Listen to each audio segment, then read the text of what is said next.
मुगल बादशाह मोहम्मद शाह की रंगीलियों के किस्से। आज के इस वीडियो में हम आपको बताएंगे मुगल बादशाह के रंगील पने के रिश्ते। जी हाँ दोस्तों, मोहम्मद शाह रंगीला बाबर, हुमायूं, अकबर, शाहजहां, औरंगजेब, जहांगीर और बहादुर शाह जफर जैसे बादशाहों का नाम हमेशा किसी न किसी अलग वजहों से जाना जाता रहा है, लेकिन इन्हीं सबसे अलग एक मुगल बादशाह जो अपनी रंगीलियत के लिए जाना जाता रहा है। आइए जानते हैं इसी मुगल बादशाह के बारे में।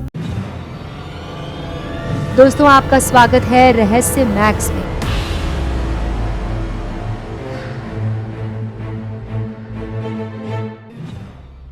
आइए आपको बताते हैं मोहम्मद शाह रंगीला से जुड़ी ये जानकारी। रंगीला नाम इसलिए मिला क्योंकि वो अपनी रंगीलियत के लिए लोगों के बीच में बहुत ही ज्यादा जाना जाता था। दिल्ली के वो मुगल बादशाह जिनके नाम पर दिल्ली में एक सड़क तक नहीं है, ये वो बादशाह है जिन्हें भारत का इतिहास भूल चुका है। औरंगजेब के मरने के बाद हिंदुस्तान में राजशाही खत्म हो गई थी। औरंगजेब के काल के दौरान 3 बादशाहों का अचानक कत्ल हो गया, एक को अंधा बना दिया गया। इसके बाद जब पूरी सल्तनत औरंगजेब ने संभाली तो उन्होंने दिल्ली राज पर अपना पूरा अधिकार कर लिया। औरंगजेब ने अपने पूरे शासन काल में सिर्फ लड़ाइयाँ ही लड़ी, यहाँ तक कि जब वो मरा तब भी वो लड़ ही रहा था। औरंगजेब को गीत संगीत नाच गाने में जरा भी रुचि नहीं थी। उन्हें इन सब से सख्त नफरत थी, जिसके चलते उन्होंने अपने शासन काल में इन सब पे रोक लगा दी थी।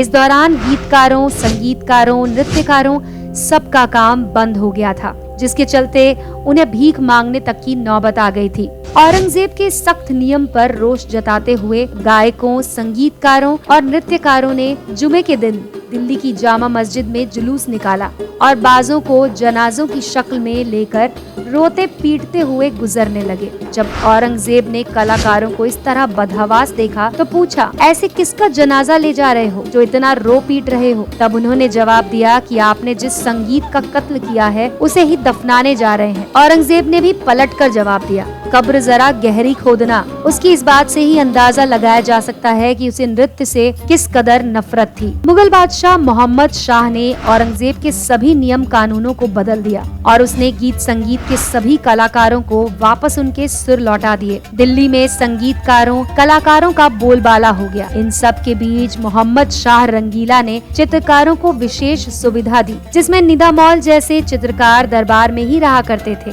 उन्हें विशेष तौर पर बादशाह के चित्र बनाने के लिए रखा गया था। वो बादशाह के हर तरह के चित्र बनाया करते।